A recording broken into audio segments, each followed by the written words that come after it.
குதிரை பேர புகார்களும் அதன் மீதான எதிர்வினைகளும் இன்னும் ஓய்ந்தபாடில்லை என்றே நாம் சொல்லலாம். பணம் பணம் பணம் எவ்வளவு சார்? எப்ப சார் அடங்க உங்க பண வெறி? தெரியல கதை தெரியல. இன்றைக்கும் ஆளுநரிடம் திமுக தரப்பில் இருந்து குதிரை பேர புகார் ஒன்று கொடுக்கப்பட்டிருக்கிறது. தாவேக்காவோட ஆட்சி ஒரு குதிரை பேர ஆட்சி, சோஃபா மாடல் ஆட்சின்னு விஜய் முதலமைச்சர் ஆவதற்கு முன்னாடி இருந்தே விமர்சனங்கள் வர ஆரம்பிச்சிருச்சு.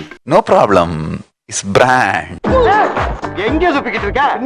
முதலா குதிரை பேரம் நடந்ததை போட்டு உடைச்சவர் அமமுக கட்சி தலைவர் டிடிவி தினகரன். எல்லாத்தையும் மீறி என்னுடைய ஒப்புதலுடன் கொடுக்கிறாருன்னா அதுக்கு என்ன அத்தாச்சு? என்ன மறந்து பாக்குறாங்க, பயமுத்தி பாக்குறாங்க. அதாவது உங்க ஒப்புதலோட கொடுத்தான்னு சொன்னா நான் பயப்படுவேன். அடுத்து உடைச்சது இப்ப நம்ம தாவேக்கா போர்வாளா இருக்கிற வைகோ. 2 எம்எல்ஏக்களும் அவர்கள் ராஜினாமா செய்தால் இடைத்தேர்தல் வரும். அப்படி ஒரு இடைத்தேர்தல் வந்தால் நானே உங்களுக்கு ஆதரவா பிரச்சாரம் செய்வேன் அவர் சொன்னார். நேற்று எம்ஆர் விஜயபாஸ்கர் விஜய் தலைமையிலான அரசு அவங்க எங்ககிட்ட அப்ரோச் பண்ணாங்க. தூய சக்தி தூயவர்கள் இளநீ உருவுற மாதிரி மத்த கட்சியில இருந்து எம்எல்ஏக்களை உருவிதான் ஆட்சி நடத்துறாங்கன்னு மக்கள் உணர தொடங்கிட்டாங்க.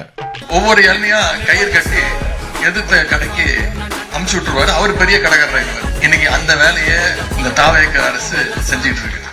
ஐயா என்னன்னு கேட்கிறாரோ எல்லாத்தையும் பார்சல் பண்ணி கொடுறா.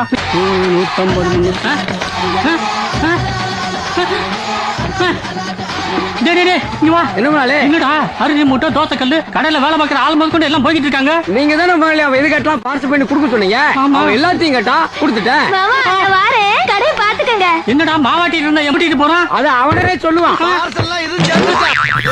பஞ்சாயத்தடா முடிச்சு நமக்காக அம்பட்டு போலும் பிள்ளை குட்டியோட வெயில்ல காத்து கிடக்குறாங்களே.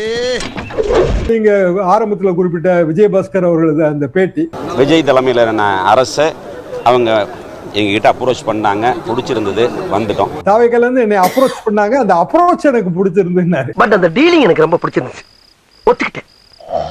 அப்புறம் இன்னொரு விஜயபாஸ்கர், அவனை பத்தி பேசாதீங்க போலீஸ்கார். ஏண்டா அவன் என்ன பண்ண தெரியுமா? எல்லாம் அப்படியே உட்கார்ந்து ஒரு செல்ஃபி எடுங்க, ஃப்ரீயா இருக்காம ஒரு செல்ஃபி எடுங்க, அப்படி அடிச்சு விடுங்க.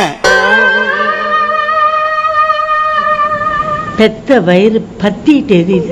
இது சுத்தி சுத்தி எங்க வருதுன்னா தமிழக வெற்றி கழகம் தனக்கான அந்த மெஜாரிட்டி நம்பரை கூட்டிக்கிறதுக்காக இந்த மாதிரி வேலையெல்லாம் பண்ணிட்டு இருக்காங்க அப்படின்னு. உனக்கு அப்படி தெரியும்? அதான் ஊருக்கே தெரியுமே. அப்படிதான் நினைக்கிறீங்களா? செய்வாங்க இல்லங்க. மரகதம் குமரவேல் ஆகட்டும், ஜெயக்குமார் ஆகட்டும், சத்யபாமா ஆகட்டும், 3 பேரும் ராஜினாமா பண்ணிட்டு அடுத்த 5 நிமிஷம் மேல போய் உறுப்பினர் அட்டை வாங்கிட்டாங்க. ராஜினாமா பண்ணுவதற்கு முன்னாலே இந்த பேச்சுவார்த்தையை நடத்தி, அதுதான் குதிரை பேரம் சொல்றது. பாத்தீங்களா? அதுதான் குதிரை பேரம்ன்றது. மன்னியுங்கள் மன்னா, அவசரத்தில் உண்மையை உளறிவிட்டேன். எப்படிங்க நீங்க அதிமுக எம்எல்ஏவா இருந்துட்டு தாவேக்காவோட பேச்சுவார்த்தை நடத்துவீங்க? இப்ப நான் என்ன உங்கள்ட்ட சொல்றது? தேவையில்லாத ஐடியாலாம் கொடுத்துட்டு நம்மள இறக்கி விட்டு படிக்க பாக்குறானே. நான் சொல்ற மாதிரி யோசிச்சு பாருங்க. சொல்லுங்க. சரி சொல்லு. இப்ப நான் அதிமுக சேரணும்னு நினைக்கிறேன். அப்ப நான் நினைக்கிற பொழுது எனக்கு 2 விஷயங்கள் மனசுல வரும். ஒன்று, நான் சட்டமன்ற உறுப்பினராக இருந்தால் மீண்டும் அந்த தேர்தல் இடைத்தேர்தல் வந்தால் எனக்கு சட்டமன்ற வேட்பாளருக்கான வாய்ப்பு இருக்குமாங்கிறது ஒண்ணு. அதை தாவேக்காவிடம் பேசி உறுதி வாங்கிவிட்டு போயிருப்பார்கள். டேய் உனக்கு வெக்கமே இல்லையாடா? அப்படியே எடப்பாடி மேல பழிய போடணும். என்னடா இழிச்சவே பாருங்க. நான் கிளம்புறேன். கிளம்பு. வள்ளி வாடி போலாம். போம் பிக்கப்பா. ஏற்கனவே உங்க பாடி ஸ்ட்ரென்த் கம்மி, இப்ப டியூஷன் ஸ்ட்ரென்த் கம்மி ஆகிட்டே போகுது. இப்படியே போனாக்க நம்ம ஃபேமிலி எப்படி மெயின்டைன் பண்றது?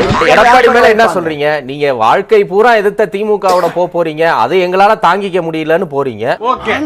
ஆம்பளை மாட்டி இழுக்கிறாங்களே. மாப்பிள்ள என் தன்மானத்தை சிந்திட்டா நான் போறேன். இவனுக்கெல்லாம் தன்மானமா? நானும் போறேன் மாப்பிள்ள. இவனுக்கு இருந்திருக்கு பாருங்களேன். அப்போ வாழ்க்கை பூரா தீர்ந்து போன சக்தி, ஊழல் சக்தின்னு வாழ்க்கை பூரா இல்ல 2 வருஷமா சொல்லக்கூடிய தாவேகா கிட்ட போகும்போது மட்டும் அதிமுக ரத்தம் கொதிக்காதா? என்ன கேட்டா? உங்களை கேட்க முடியாது, நீங்க அதிமுகவுக்கு சொல்றேன். ஏன் சிரிக்கிறீங்க சூர்யா? சிரிப்பு தான் உங்களை பார்த்தா வருது, உங்களை பேசினாலே சிரிப்பு. 40-30 எம்எல்ஏ வச்சிருக்க அதிமுகவுக்கு எம்எல்ஏ 2-3 எம்எல்ஏ ஓடுறாருன்னா எம்எல்ஏவே 2-3 வச்சிருக்க கட்சியெல்லாம் என்ன செய்யும்? கட்சியே ஓடிருச்சு. பாவங்க, அவர் ரொம்ப பெரிய மனுஷன் வைகோ. எப்படிதான் கெஞ்சுவாரு? முதலமைச்சரே பிரச்சாரத்துக்கு வரேன்னு சொல்றாரு, ஜெயிக்க வச்சிடறேன்னு சொல்றாரு, எல்லா செட்டில்மெண்ட்டும் பண்ணிடுறேங்கிறாரு. உனக்கு என்னையா பிரச்சனை? ராஜினாமா பண்ண முடியாதுன்னு முதல்லயே சொல்ல வேண்டியதானே? சோஃபாவை வாங்கிய பிறகுதான் சொல்வீர்களா? கொடுத்த சோஃபாவை திருப்பி கேட்டு ஓலை அனுப்பியுள்ளார். திரு விஜய் அவர்கள் கல்லாப்பெட்டி கூட்டணின்னு சொன்னார்ல, அப்ப அந்த கல்லாப்பெட்டி கூட்டணியோட இவர் எப்படி கூட இருக்க முடியும்? கல்லாப்பெட்டி கூட்டணின்றது ஒட்டுமொத்த கட்சியை சொல்றது சார். இது இங்க வர்றது தனி நபர்கள் சார். அட மூதேவி, ரெண்டு ஒண்ணுதான்டா. அதே ஊழல்வாதிகள்னு சொன்ன விஜயபாஸ்கர் தானே இன்னைக்கு கூட இருக்கிறாங்க 2 பேர். குற்றம் சுமத்தப்பட்ட தலைவரை தவிர நிரூபிக்கப்பட்டால் அவங்க தூக்கி எறிய. திமுகல ஊழல் குற்றச்சாட்டுல நிரூபிக்கப்பட்ட யாராவது சொல்லுங்க. அப்படி போடு. விஞ்ஞான முறை ஊழல் சொல்லியிருக்காங்க. நிரூபிக்கப்பட்டதை சொல்லுங்க. அதான் தலைவா விஞ்ஞான முறை ஊழல் சொல்லி இல்லங்க. அப்படி இருங்க. இன்னைக்கு பூரா வரமாட்டான் போல இருக்கே. அப்படி நிரூபிக்கப்பட்டு தண்டனை பெற்றவர்கள் சொல்லுங்க. பதில் தெரியல. முதலமைச்சர் பேசுற பாஷை அவருக்கு முதல்ல புரியுதான்னு கேளுங்க. அவர் தான் மேடை போயிட்டு கொத்து புரோட்டான்னாரு. 5 நிமிஷம் பேசினதுக்கே குளத்தூர்ல கொத்து பரோட்டா போட்டாங்க. என்ன கலாச்சிட்டாராமா. சும்மா காமெடி பண்ண, கோச்சுக்காதீங்க. நான் கோச்சுக்கல, ஏன்னா அவரே குத்துப்பாட்டுக்கு டான்ஸ் ஆனாலதான்.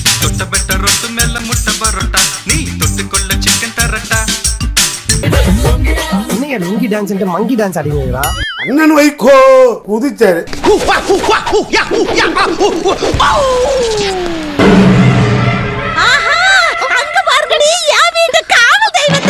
எங்களை காப்பாத்துறேன்னு சொன்னீங்க, இப்ப விஜய காப்பாத்துறேன்னு வசனம் பேசுறீங்க.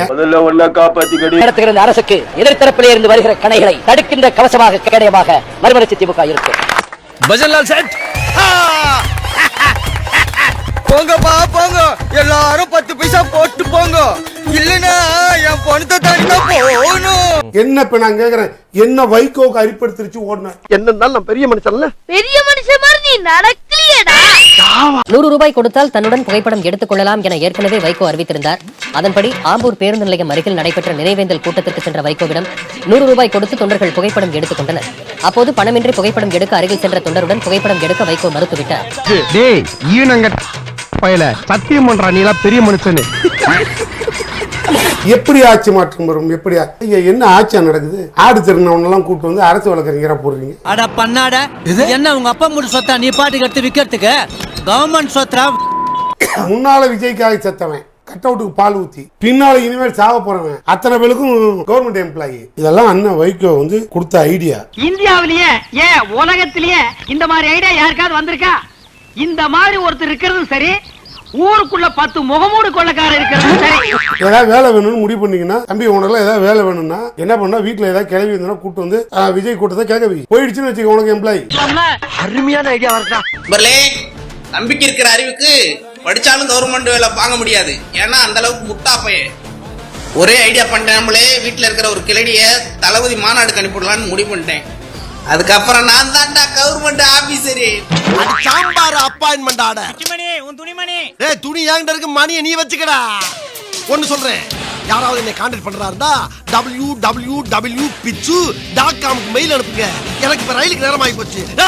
எர்ரா வட்டியா ஸ்டார்ட் பண்ணு.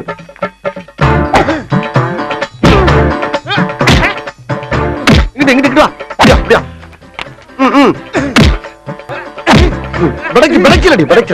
மண்டல மட்டும் அடிச்சிடாத, குலக்கேசல் உள்ள போயிருவேன். சரியா? உங்க வீட்டு பிள்ளையா நினைச்சு எல்லாரும் என்னை மன்னிச்சிருக்க.